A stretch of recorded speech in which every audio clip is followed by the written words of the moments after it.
कामं पण एकत्र केली. म्हणजे याच्या ज्या पहिल्या डॉक्युमेंटरीमध्ये काम केलं असताना डायरेक्ट इंटरनॅशनल पुरस्कार सुद्धा मिळाला होता आंतरराष्ट्रीय. तर तेव्हापासून तुम्ही एकत्र कामही करताय आणि हा दिग्दर्शक निर्माता म्हणूनही तुम्ही हापूस आणि बटरफ्लाय या 2 चित्रपटांना पण काम केलं. तर हे रिलेशन ठीक आहे, पण सेटवर जेव्हा तुम्ही दोघं एक काम करायला म्हणून एकत्र येतात, तर ते कामामध्ये पण तुमची ही जी दोघांची केमिस्ट्री आहे ती कशी असते? सगळ्यात आधी शॉर्ट फिल्म केली होती अभिजितने, डायरेक्टली हवा पंक्चर मूवीचा. तर त्याच्या वेळेला त्यामुळे आपलं अफेअर आमचं चालू होतं त्याच्यामुळे आणि आम्ही कर्जतला शूट केली होती, त्यामुळे आम्ही खरं तर सगळ्या मित्रांनी मिळून पहिली फिल्म केली असं म्हणायला हरकत नाही. आणि अभिजितने ती डिरेक्ट केली होती. मी अभिजितच्या डिरेक्शन खाली 2दा काम केलेलं आहे आणि प्रोडक्शन मध्ये 3-4 वेळा केला आहे. मला जसं आता सीमाताई म्हणाली की मुळात आम्ही पण आधी मित्र झालो आणि त्यामुळे ती जी मैत्री होती आणि मुळात आमच्या दोघांचे आवडीचे विषय म्हणजे नाटक, चित्रपट हे आवडीचे विषय, त्यामुळे आमच्यामध्ये भरपूर या विषयावर खूप चर्चा आहे. म्हणजे खरं तर आयुष्यात आम्ही नवरा बायको म्हणून पुढे काय करू असा विचार आम्ही कधीच केला नसेल बसून, पण आम्ही नाटक किंवा चित्रपट क्षेत्रामध्ये काय करायला आवडेल किंवा काय केलेलं आवडलंय आतापर्यंत यावर आमच्यामध्ये कायम खूप चर्चा अजूनही होती. तर मला नेहमी असं वाटतं की अभिजित म्हणजे माझा आता नवरा आहे तो म्हणून नाही सांगत, पण सुरुवातीपासून माझ्या आजूबाजूला जी काही मंडळी असते त्या सगळ्यांच्या 2 पावलं पुढे त्याला माहिती असते. त्याचं वाचन भरपूर आहे, तो खूप पाहतो आणि या सगळ्याचा कुठेही त्याच्या वागण्यात किंवा चेहऱ्यावर बघा मला कसं माहितीये हा भाव कधीच नसतो. त्याचं त्याला माहिती असतं, तो त्याच्या आनंदासाठी वाचतो, पाहतो आणि त्याचं त्याला ज्ञान असतं. त्यामुळे त्याच्याबरोबर ज्या वेळेला कुठल्याही पद्धतीचं काम करायचं असेल त्यावेळेला एक माणूस म्हणून, कलाकार म्हणून माझ्यामध्ये खूप भर पडत असते. म्हणजे अनेक गोष्टी मला माहित नसतात आणि त्या त्याच्याकडनं कळतात. तर मला त्याचं हे कौतुक वाटतं की इतर कोण काय करतंय यापेक्षा आपण काय करतोय ह्याच्यावर त्याचं लक्ष असतं आणि म्हणून स्वतःच्याच कामाबरोबरची कंपॅरिझन आणि स्वतःच्याच कामामध्ये वर्षानुवर्ष जे काही बदल होत आहेत आणि पाऊल आपण पुढचं टाकतोय याकडे फोकस जास्त असतो आणि म्हणून काम करताना एकतर मजाही येते आणि त्याचं दडपण नसतं की तो कुठल्याही कलाकाराला असं दडपण देत नाही की आता मी दिग्दर्शक आहे, म्हणजे आता तो माझा एरवी नवरा आहे पण आता दिग्दर्शक आहे तर आता तू माझ्याशी असं वागलं पाहिजेस किंवा मी सांगितलेलं ऐकलं पाहिजे असं असं काही दडपण जाणवत नाही त्याच्याबरोबर काम करताना. आणि नाटक या माध्यमातून आल्यामुळे किंवा लहानपणापासून आमच्या घरांमध्ये नाटक असल्यामुळे पाहिल्यामुळे काहीतरी नवीन तयार करण्यासाठीची एक ओढ असते. म्हणजे आता इतकी वर्ष काम केल्यावर काय होतं की मला माहित असतं की मी गेल्यानंतर मी काय काम करणार, तर ते न होता मी आतापर्यंत जे करते त्याच्यापेक्षा मी वेगळं काय करीन यासाठीची जी एक तयारी असते त्यामध्ये त्याचा मला खूप फायदा होतो. आपण म्हटलं तसं की किती जडणघडण किती महत्वाची असते. तर मी पार्लेटमध्ये आणि रुपारेल कॉलेज, त्यामुळे भाषा हा विषय आमच्याकडे कायम खूप वरच्या क्रमांकावर असतो. ती भाषा उत्तमच बोलली गेली पाहिजे. किंवा रुपारेल कॉलेजमध्ये सुद्धा कायम वाचिक अभिनयावर भरपूर जोर दिलेला आहे आणि हा एमडी कॉलेजचा आहे, लालबाग कॉलेजचा आहे, म्हणजे काही शिव्या मी माझ्या आयुष्यामध्ये पहिल्यांदा ऐकल्या. किंवा एमडी कॉलेजला अंकित अभिनय जास्त वापरला जातो वाचिक पेक्षा, त्यामुळे बरं तो इंग्लिश माध्यमातला आहे त्याच्यामुळे असं होतं की त्याचं म्हणजे मी असं नाही म्हणणार त्याचं मराठी चांगलं नाही किंवा काय, तो मराठी कमी वाचतो पण आज आम्ही एकमेकांना त्या दृष्टीने पूर्ण करतो की मी मराठीत काही चांगलं वाचलं तर मी त्याला सांगते आणि आज व्यवहाराच्या भाषेमध्ये ज्या वेळेला कधी इंग्रजीतून संवाद साधायची वेळ येते किंवा आज साधा मधुरोचा कार्यक्रम मी करते जो मराठी भाषेचा आहे पण त्याचं प्रपोजल जर मला पाठवायचं असेल तर मला इंग्रजीतून पाठवायला मग ती गोष्ट तो मला मदत करतो की ही भाषा बरोबर आहे का, त्याचा अर्थ काय आहे. तर मला असं वाटतं की या सगळ्या बाबतीमध्ये आम्ही वेगळ्या धाटणीनं खरं तर मोठे झालो. पण आता एकत्र काम करताना आम्ही एकमेकांना कॉम्प्लिमेंट करू शकतो, पूरक आम्ही एकमेकांसाठी राहू शकतो आणि म्हणून काम करताना कुठलंही दडपण येत नाही, रादर काहीतरी नवीन शिकल्याचा आनंद होतो. पण हा इंजिनियर आहे नाही नाही तुम्ही कम्प्युटर्स केलेले कम्प्युटर्स केलं आणि त्यामुळे त्याला चांगले अभिनयाचे म्हणूनच ते ticketizy.com मला वाटतं एक नवीन उपक्रम सॉफ्टवेअर त्याचा ती बाजू खरं तर खूप कमी लोकांना माहिती आहे की सॉफ्टवेअर मध्ये तो बरंच काम करतो. आता ticketiz.com त्याने बंद केलंय, पण ticketiz.com हे जसं बुक माय शो होतं तसं मराठी नाटकांसाठी, मराठी चित्रपटांसाठी जे पहिलं ऍप सुरू केलं ते अभिजितने सुरू केलं. आता जर किती वर्ष आली खूप खूप वर्ष आधी आणि त्याला विजय काका सांगू शकतील पण मी म्हटलं तसं ना की खरं आता आता इथे बोलायला हरकत नाही, पण त्यावेळेला त्याने हार्डवेअर सुद्धा आणलं होतं मराठी नाटकांसाठी, जे गडकरीला त्याचं आपण काय म्हणतात त्याला नाही आम्ही इन्स्टॉलेशन करून तिथे तपासणी केली होती काही दिवस. पायलट बरोबर आहे, तो इंजिनियर आहे त्या पद्धतीने त्यांनी त्या 3 महिन्याच्या वेळी इंजिनियर घेतल्यानंतर पुन्हा एकदा होकार मिळवणं त्याच्यासाठी तेवढं तांत्रिक ज्ञान पाहिजे.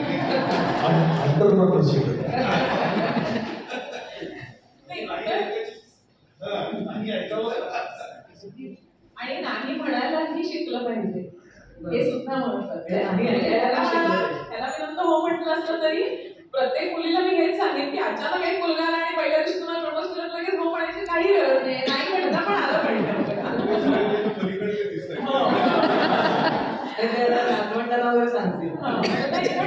ह्याच्यामध्ये असं आहे की त्यावेळेला हा विचार कोणीही केलेला नव्हता, जो विचार त्याने त्यावेळेला केला मराठी नाटकांसाठी, किंवा मी या पलीकडेही जाऊन सांगितलं. मला खरंच बायको म्हणून अभिमान आहे या गोष्टीचा की ज्या वेळेला डिमॉनिटायझेशन झालं त्यावेळेला प्रत्येक त्याला आवडणार नाही मी सांगितलं पण मी सांगणार तर प्रत्येक थिएटरमध्ये त्यावेळेला एक मशीन वापरायला लागायचं, स्वाईप करायला लागायचं कार्ड. तुम्हाला जर नाटक बघायचं असेल तर POS मशीन, POS machine, credit card, debit card साठी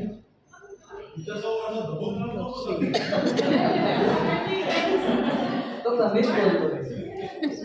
त्यावेळेला कसं व्हायचं की एका थिएटरमध्ये 3 नाटकं असतील तर 3 नाटकांचे 3 वेगळे निर्माते असतात आणि जर तुम्ही येऊन तिथे तिकीट काढलं तुमच्या कार्डावर आणि स्वाईप केलं तर का ते मशीन एकच असायचं. मग 3 नाटकांच्या 3 निर्मात्यांना त्यांच्या नाटकाचं जे काही बुकिंग झालंय त्याचे पैसे मिळावे यासाठी जे इन्फ्रास्ट्रक्चर काही करायला लागतं ते सगळं ह्याचं तयार होतं आणि त्यामुळे डिमॉनिटायझेशन मध्ये नाटक चालणं ह्याच्यासाठी अतिशय महत्वाचा भाग हा अभिजितने केला होता.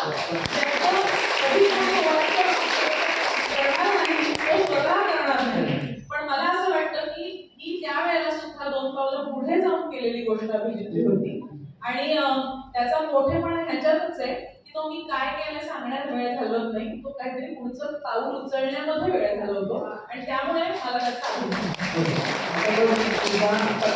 मला माझ्या नवऱ्याचा अभिमान आहे असं सांगितलंय, तू पण आता मला माझ्या बायकोचा का अभिमान आहे.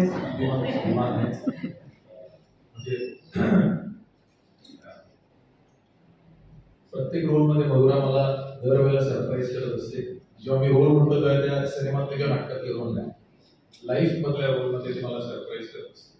त्यामुळे मधुराबद्दल मला आणि चांगल्या पद्धतीने सरप्राईज करत असते, त्यामुळे मला तिचा अभिमान आहे. सिनेमा एकत्र काम करताना मी आता म्हणजे तिने बाकी सगळ्या गोष्टी माझ्याबद्दल सांगितल्या, पण मी काम करताना माझा किंवा आमचा जो एक राखो जो आहे काम करताना त्या मला मधुराबरोबर काम करायला जास्त मजा येते. एक म्हणजे मला एकतर मधुरा प्रचंड सिन्सिअर आहे, प्रचंड.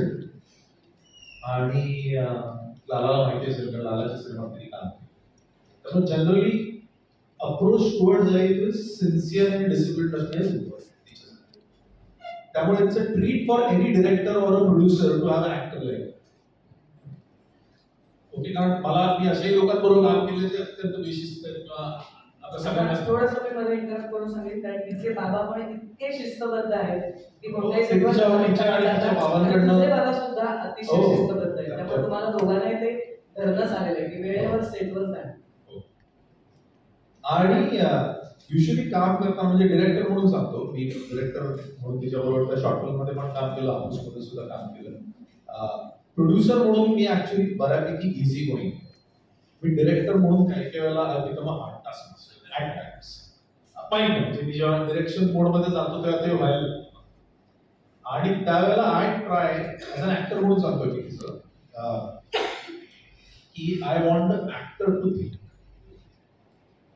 त्यामुळे मी काहीच तयारी केलेली असते, पण मी ऍक्टरला सांगत नाही काय एक्झॅक्टली करायचं. तर मी युजली प्रत्येक ऍक्टरला जेव्हा विचारतो तेव्हा ऑदरवाईज समवन जी मी म्हणतो ना की दरवेळेला मला सरप्राईज करते, ते या पद्धतीने आम्ही हापूसमध्ये काम करताना किंवा त्या शॉर्ट फिल्म मध्ये काम करतो मधुराला विचारतो तुला काय वाटतं या सीनसाठी कसं. त्यामुळे as a thinking actor she always used to come up with her ideas and it helps a director in me to actually structure the scene so rightly. आणि म्हणून काय केलं एक डिरेक्टर म्हणून किंवा तुमचं एक ओव्हरऑल प्रॉडक्ट म्हणून जेव्हा काय म्हणू शकतो की ते खूप इंटरेस्टिंग वाटत असतं तर फक्त डिरेक्टरचं काम नसतं किंवा प्रोड्युसरचं काम नसतं, तर ऍक्टरचं काम असतं. आणि मधुराचं गंमत म्हणून सांगते, हापूस चित्रपट माझा डबल रोल होता आणि ऍक्च्युली जी आमची ओरिजिनल स्क्रिप्ट होती त्याच्यामध्ये कुठेही एक सीन नव्हता जो चित्रपटात आहे, तो त्या फक्त 2 बहिणींचा आहे. तो सीन म्हणजे आमचं संजय पवार आमचे संहिता लेखक होते, त्यांनी लिहिलेला नव्हता, पण सेटवर अचानक सुचून 2 जुळ्या बहिणींचा फक्त सीन अभिजितने कन्सीव्ह केला आणि आम्ही मग सुरू केला होता. म्हणजे हे त्याचं उदाहरण असू शकतं. दोघांनी एकत्र काम करायचं. त्यामुळे हा दिस इज अबाउट म्हणजे तुम्ही एक कॉन्फिडंट होत जाता एक माणूस म्हणून, ऍक्टर आणि डिरेक्टर म्हणून, प्रोड्युसर ऍक्टर म्हणून.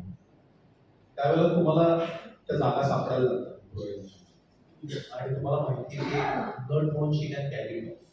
त्यामुळे तुम्ही तो एक ऍडव्हान्टेज घेता त्या ऍक्टरचा की म्हटलं की आपण जरा करून बघूया असं. तर मला तिच्या बाबतीत असं ऍडव्हान्टेज घेतो. मधुरा, तुला घरच्याचा सपोर्ट कसा मिळतो? कारण तुझे आई बाबा पण सिरियल करायला शूटिंगला जात असतात, सासरे पण जात असतात. खरं तर माझ्या लहानपणी सुद्धा मी हे सगळं बघितलेलं आहे. पण तुला आजी आजोबा पण होते. हा, आजी आजोबा पण होते, पण मला आठवतंय आई नेहमी एक किस्सा सांगते की बॅरिस्टर नाटकामध्ये पहिल्या अंकामध्ये आई राधाक्काचं काम करायची आणि नाही सॉरी बाबा पहिल्या अंकामध्ये भाऊरावचं काम करायचे आणि मग त्यांचा मृत्यू होतो आणि दुसऱ्या अंकामध्ये मग बाबा गोखलेंची म्हणजे चंद्रकांत गोखलेंची एंट्री होती. तर पहिल्या अंकामध्ये बाबा गोखले माझ्या बहिणीला मांडीवर घेऊन बसायचे आणि बाबांचं संपलं काम की दुसऱ्या अंकात बाबा घेऊन बसायचे, कारण आई अख्खा वेळ स्टेजवर असायची.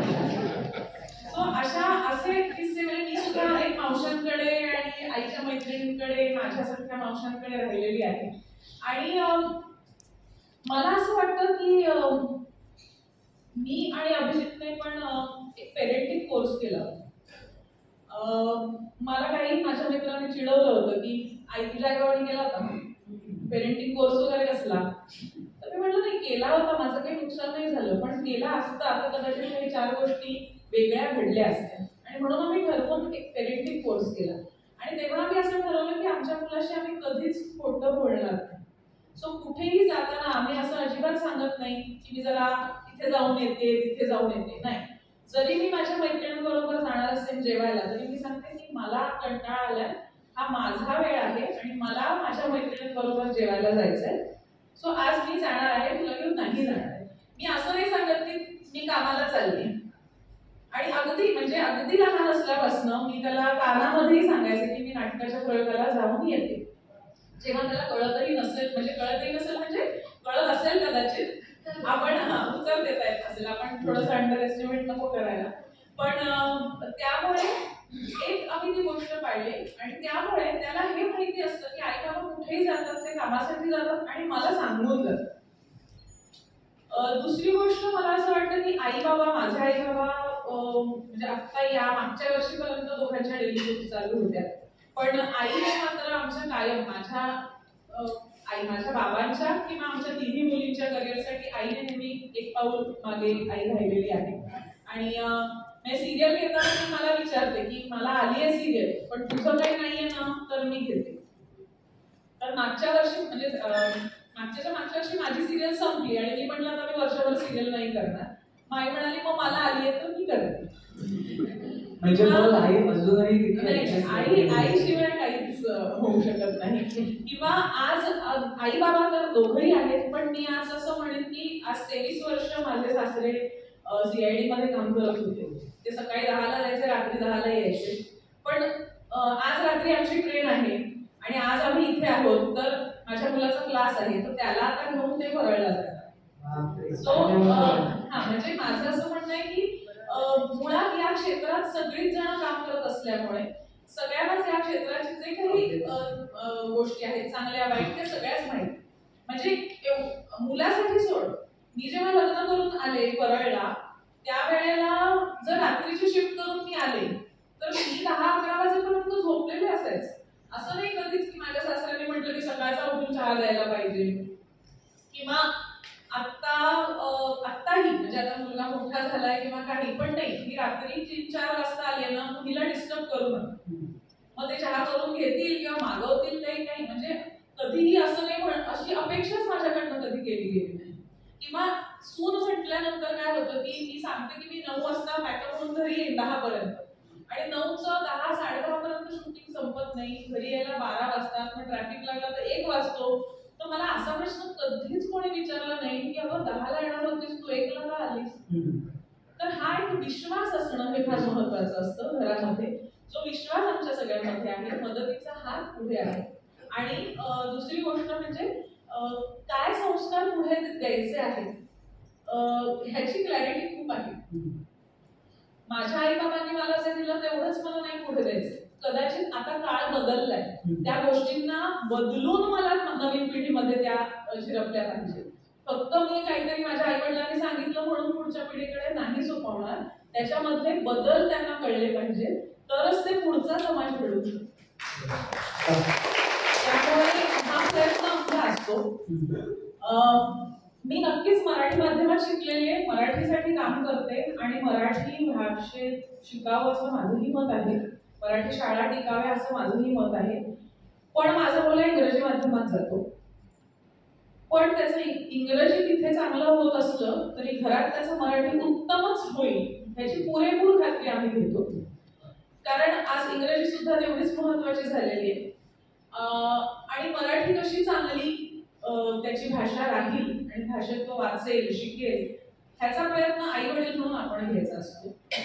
तो मी घेते आणि मला हे का वाटलं, जरी मी माझ्या म्हणजे बालेट माझी शाळा आहे, मी शिकताना ती शाळा वेगळी होती, आता ती शाळा वेगळी आहे.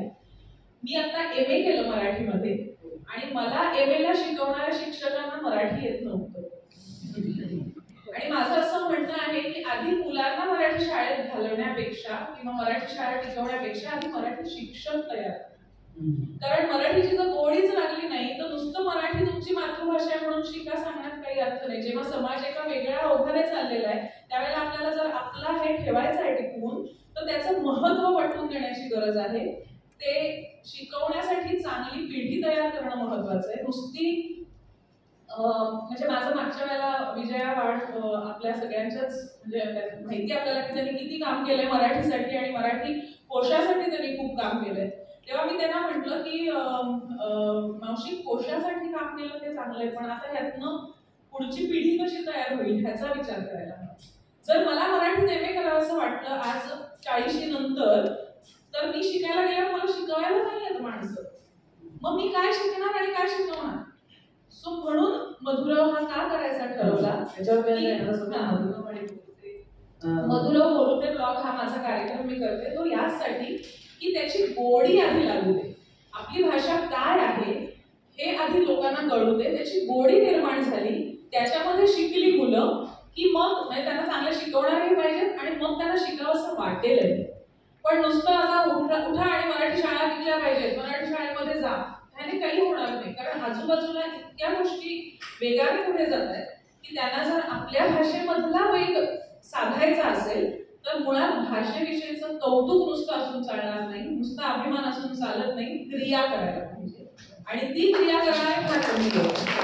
आता तुला युट्यूबवर चाललाय तू छोटे छोटे टाकत असतेस त्यात खरंच म्हणजे आपण मराठी असूनही आपल्याला बऱ्याच मराठीच्या गोष्टी माहिती नाही त्यात टाकतेस नाही, आणि इंटरेस्टिंग होते. मला मी एक छोटासा एक शिक्षणाच्या पॉइंट बाबतीत सांगते. मला असं वाटतं की मुलं आत्ताची जी मुलं आहेत ती शाळेत जेवढं शिकतील त्याच्यावर दुप्पट ते बाहेर जे युट्यूब किंवा बाकी सगळ्या गोष्टी घेऊन जास्त शिकतात. So this YouTube is the new university मला असं वाटतं. त्याच्यामधून ते कसं शिकतील त्याच्यासाठी काय कॉन्टेंट तयार करता येईल आपल्याला त्याच्याकडे. मी जसं म्हटलं तसं की मी नाही, खरं तर आपल्याकडे शिरवाडकरच हे सांगून गेले की इंग्रजी भाषेचा द्वेष नाही, त्या भाषेने खरं तर ज्ञानाची कवाडं आपल्यासाठी उघडी केली. पण ती कवाडं कशावर असतात? घराच्या भिंतींवर असतात. त्या घराच्या भिंती बळकट करणं तुमचं काम. त्यामुळे दुसऱ्या भाषेचा द्वेष हा विषय नसून आपल्या भाषेचं संवर्धन हा विषय आहे. आणि म्हणून आज इन्क्रेडिबल मराठी असं मी नाव ठेवलंय. तर खूप जणांनी झालं की हे काय नावातच तुमच्या इन्क्रेडिबल मराठी. फक्त मराठी लोकांना मराठी विषयी कौतुक आहे, पण मराठीतल्या अनेक अशा पुढच्या पिढ्या आहेत ज्यांना मराठी येत नाही. मग त्यांना मराठी येत नाही म्हणून त्यांना दूषणं द्यायची तर त्यांना मराठीची आवड निर्माण करण्यासाठी सोप्या भाषेत त्यांना कळेल अशा भाषेत मराठीची गोष्ट सांगायची, हे महत्वाचं आहे. आज अमेरिकेमध्ये आपण बघतो की आमच्या पिढीच्या मुलांना सगळ्यांना मराठी येतं, पण नवीन पिढी तिकडे जन्माला आली, त्यांना नाही येतं मराठी. पण त्यांना मराठीची ओळख करून द्यायची, तर मी ती इंग्रजीतून देईन करून, काय हरकत आहे? माध्यमाची भाषा महत्वाची नाही, त्या भाषेत घडलेल्या गोष्टी आणि त्याची श्रीमंती त्यांना कळणं, म्हणजे माहिती आणि महती कळणं हे महत्वाचं आहे, कुठल्या भाषेत नाही महत्वाचं नाहीये. आज जर्मनचे अनेक, जर्मन म्हणा किंवा इटली म्हणा, इतके अनेक मोठे मोठे ग्रंथ आहेत जे इंग्रजीमुळे आपल्याला उपलब्ध झाले. आता जर्मन आणि फ्रेंच या भाषा यायला लागल्या, पण पूर्वी फक्त इंग्रजीमुळे आपल्याला उपलब्ध झाले. मग आपल्या मराठीत इतक्या लोकांनी इतकं सुंदर काम केलंय, ते कळू दे की मराठीच्या बाहेरच्या मंडळींना, आणि मग ते इंग्रजीतनं कळू दे की काय हरकत आहे. म्हणजे भाषेचा खोटा किंवा आग्रही फक्त अभिमानातून चालणार नाही. त्याच्यासाठी ऍक्च्युली तुम्हाला म्हणतो ना आपण पाय चिखलात घालूनच ते गोष्ट करायला पाहिजे. आणि त्यासाठी मला असं वाटतं की कुठल्याही भाषेचा द्वेष न करता भाषांना एकत्र घेऊन आपली भाषा मोठी करता आली पाहिजे. आणि त्यासाठी मी काम करते आणि शोध होतात दिल्लीपासून अगदी म्हणजे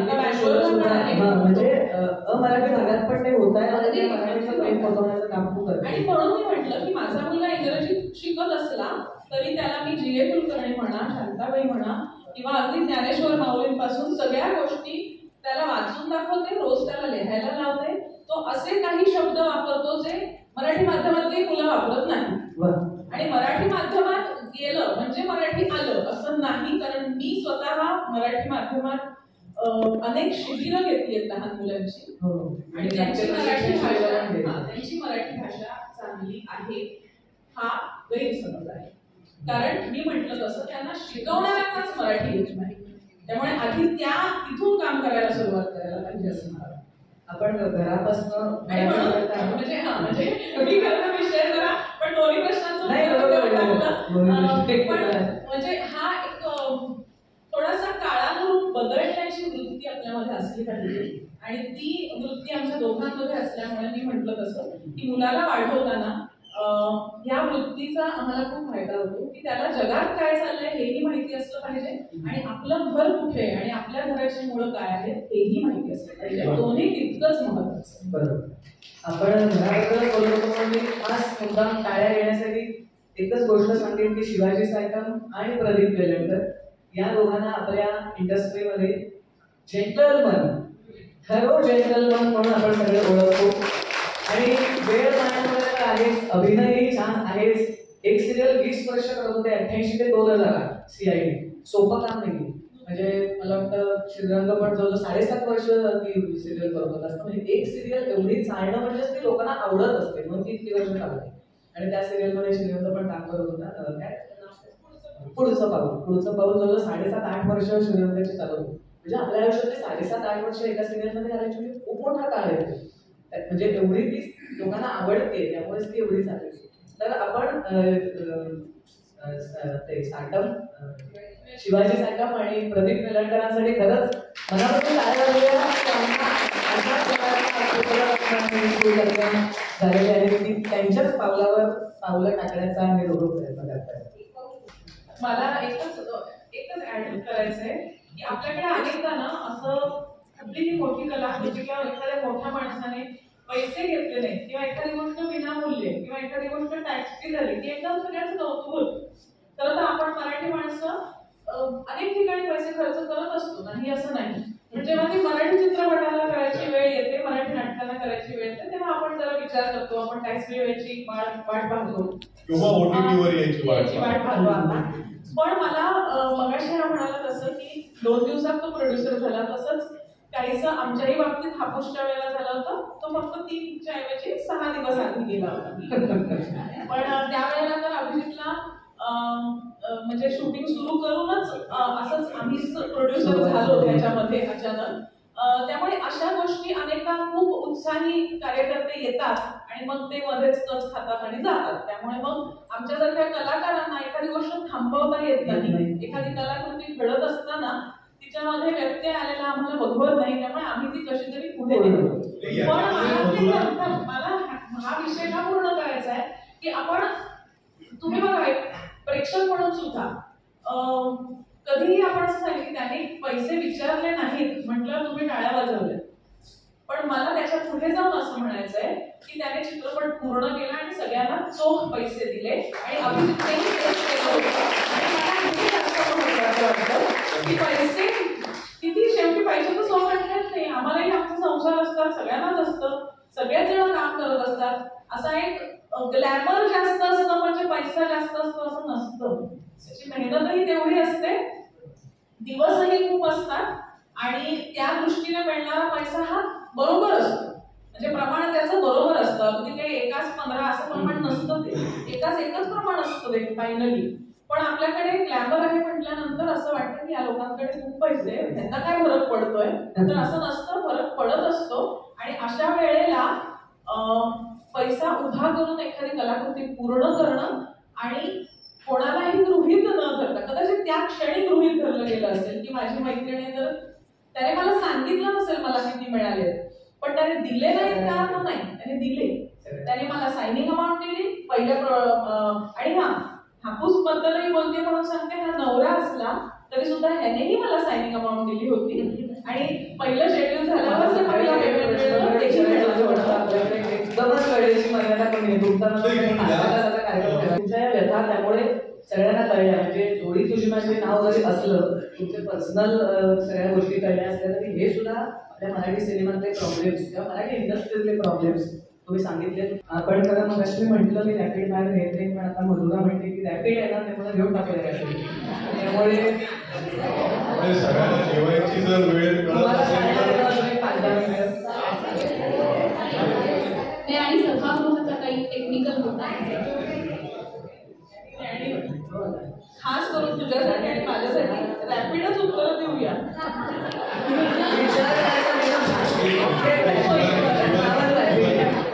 आम्ही सगळ्यांना कंपॅरेटिव्ह करतो. कोण किती रॅपिड आहे हे प्रत्येकाच्या इंडिव्हिज्युअल टाइमलाईनवर. दुसरी महत्वाची गोष्ट या वयात श्रीराम देशमुखांचं एक एपिक वाक्य आहे, घाईला सुद्धा वेळ लागतो. आता त्याला तुम्ही काय दुसरी गंमत अशी आहे, घाईला वेळ लागतो.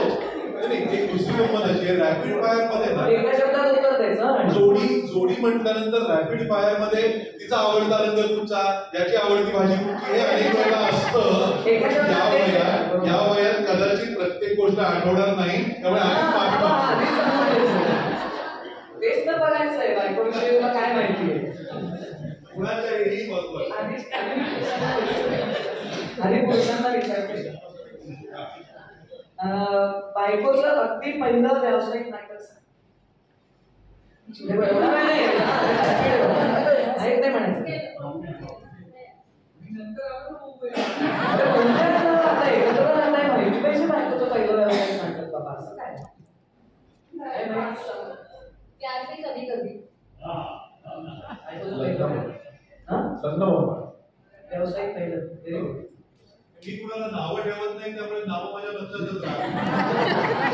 साधी गोष्ट आहे, काय करू? अरे नाटकाचं नाव सांगताय. आता तू नावं कुणालाच ठेवत नाही ना, म्हणून नाटकाला तरी बरं मला चल मग तू खेळ मग तू खेळ हे नाव तिने एक नाटक केलं होतं जे गोवा हिंदू असोसिएशनचं होतं आणि त्याच्यामध्ये आमचा पराग वाघमोडे होता आणि भास्कर नक्की नाव अरे पण एका शब्दात उत्तर द्यायचे रॅपिड फायर नाव आहे. एका शब्दात नसतं उत्तर देऊ. बरं एका वाक्यात. बरं स्वतःच्या हक्काची पहिली गाडी कधी घेतली?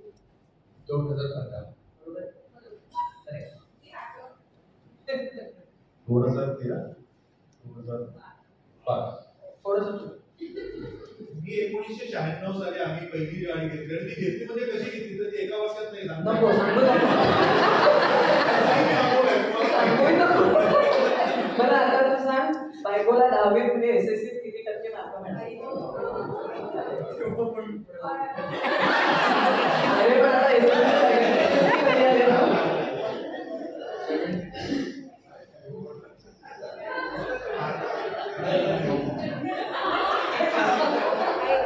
बरं याला माहिती नाही तर तू सांग. 81. तेव्हा बघू इवन पर्सेंट. तेव्हा एकाची चांगली मला माहित नाही पण 360 550 माझं माझं नाही 50 जवळ आहे सगळं. मार्क हा विषय इतका डेलिकेट आहे ना कोणाच्याच लक्षात ठेवत नाही. बरं तू काय लक्षात ठेवतोस मग? बरं जाऊ दे सर. बायकोचा आवडता लागेल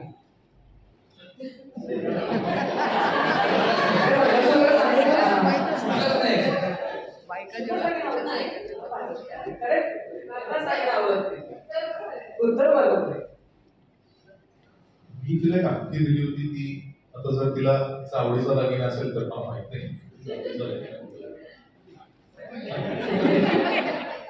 सगळं तूच मला दागिना आहे.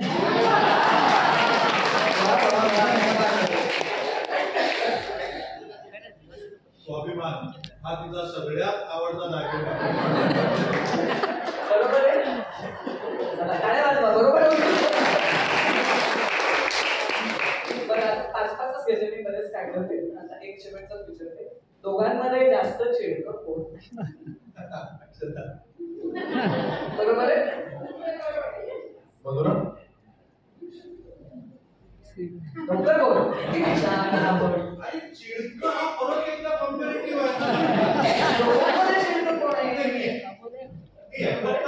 फक्त कसं होतं मला खूप काळात प्रॉब्लेम मला बोलावं का लागतं. मी अबोल आहे मला बोलावं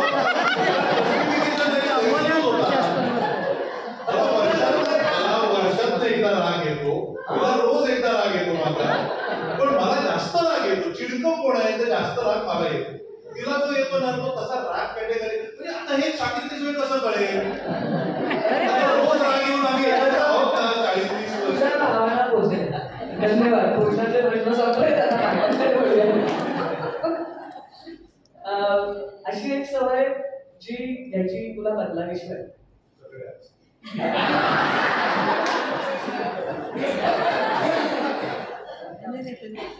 अबोल म्हणा.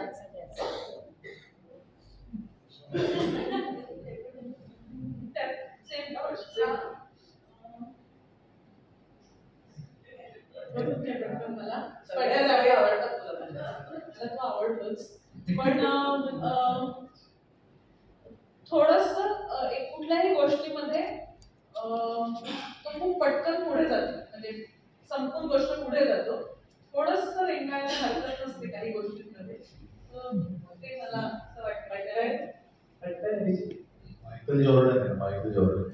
मायकल जॉर्डन सगळ्यांना बास्केटबॉल त्याच्या बायोग्राफीमध्ये त्याचं एक वाक्य त्याची फिलॉसॉफी की तरी बॉल टाकला ना की तो बॉल बास्केट होतोय की नाही तोपर्यंत तो थांबत नाही. तो दुसरा बॉल घ्यायला जातो. सावरणी कसं घेतलं? मला मायकेल जॉर्डन नको, मला हाच आवडतो.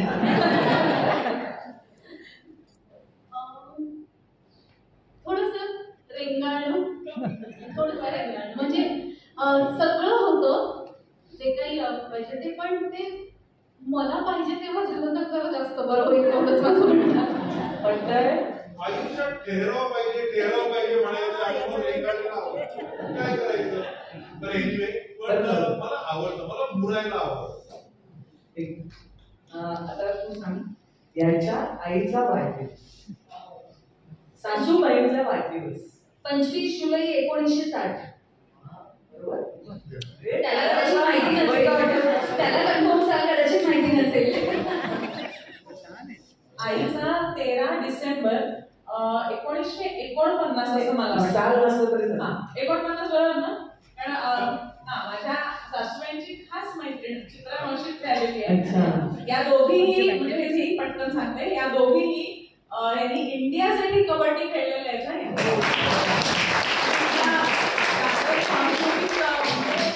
ती आहे, ती दरवेळेला असते, पण आई आणि ती दोघी कबड्डी आणि पुरस्कार विजेते आहेत. 10 नोव्हेंबर 1920. बरोबर आहे का? हो, हो. लक्षात ठेवते. आता तिथेच तर आहे. या तिघींसाठी टाळ्या वाजवा. सासूबाईंचे वाढदिवस आहे. म्हणजे चांगल्या सीमा आलेल्या आहेत. विचारणार होते, पण आता तुम्हाला प्रश्न असला की वेळ मला सांगायचं, घरात जायचं असतं. तो प्रश्न होता ना, आपल्याला कमी अभिजितला सगळ्यांच्या वाढदिवसांच्या तारखा माहिती असतात. पण 4 दिवस आधी सुरू व्हायचं ना. म्हणजे धमकी का सूचना हे कळायचं नाही. झालं तुम्ही खास प्रश्न होते. खूप आणले पण आपल्याकडे जरा वेळेची मर्यादा आहे. आणि मुलांबद्दल पण विचारायचं होतं, एकूणच मराठी पण खूप आता वेळ आपल्याकडे कमी आहे. बरेच ती काढून मांडले होते. आम्हाला 5 प्रश्न नाही विचारले. आम्हाला काय काय झालं? विचारले? सीनच झाले. बरं, आहे माझ्याकडे अजून भरपूर. बाहेरपेक्षा तो इंडस्ट्रीबद्दलचा याचे तीनच झाले. घरातली कामं आली नाही तर नवरा काम करतो का? हो, पूर्णपणे करतो. अगदी भांडी घालण्यापासून सगळं करतो तो. काय झालं? करोना काळामध्ये अभिजित खूप छान जमीन पुसायचा आणि बाई आली नाही तरी त्याची ठरलेली कामं तो रोजच करतो. म्हणजे जेवणानंतरचा ओटा मी साफ करत नाही, तो करतो आणि आम्ही रोज सगळेच जण आपलं आपलं ताट धुवून ठेवतो.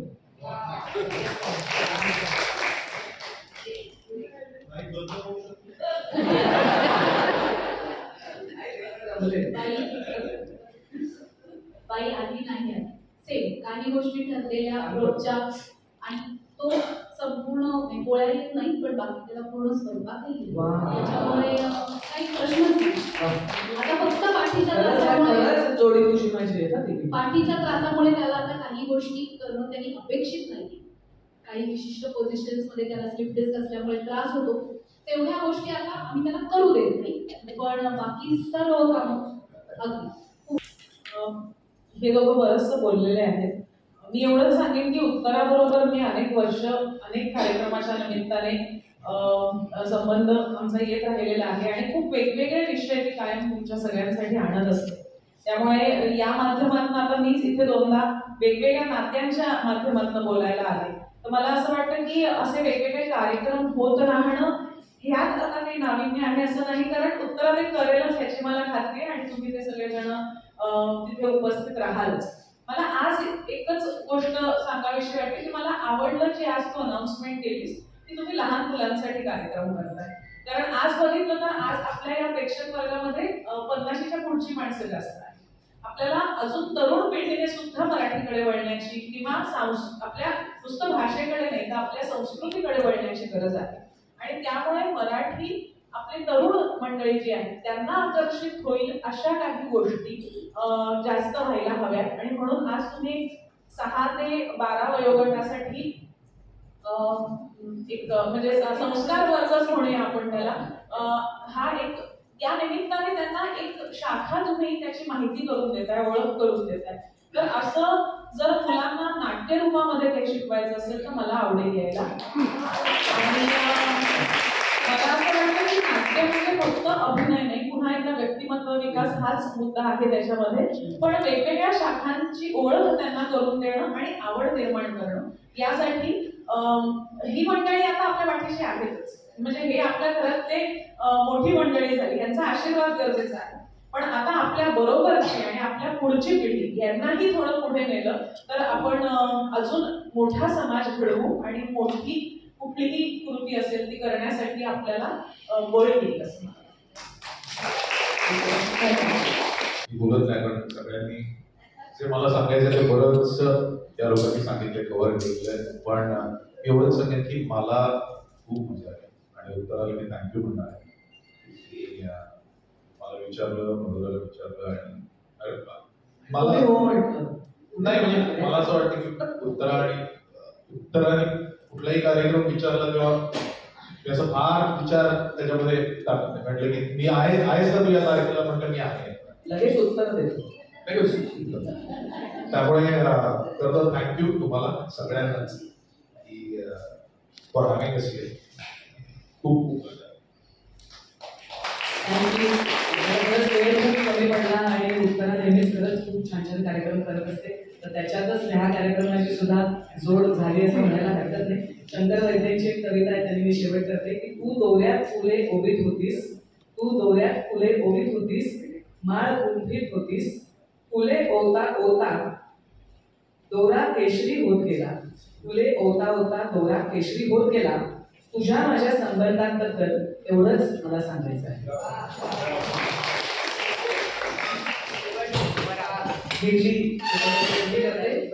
तेरे गले लगकर तेरी ही शिकायत करनी है,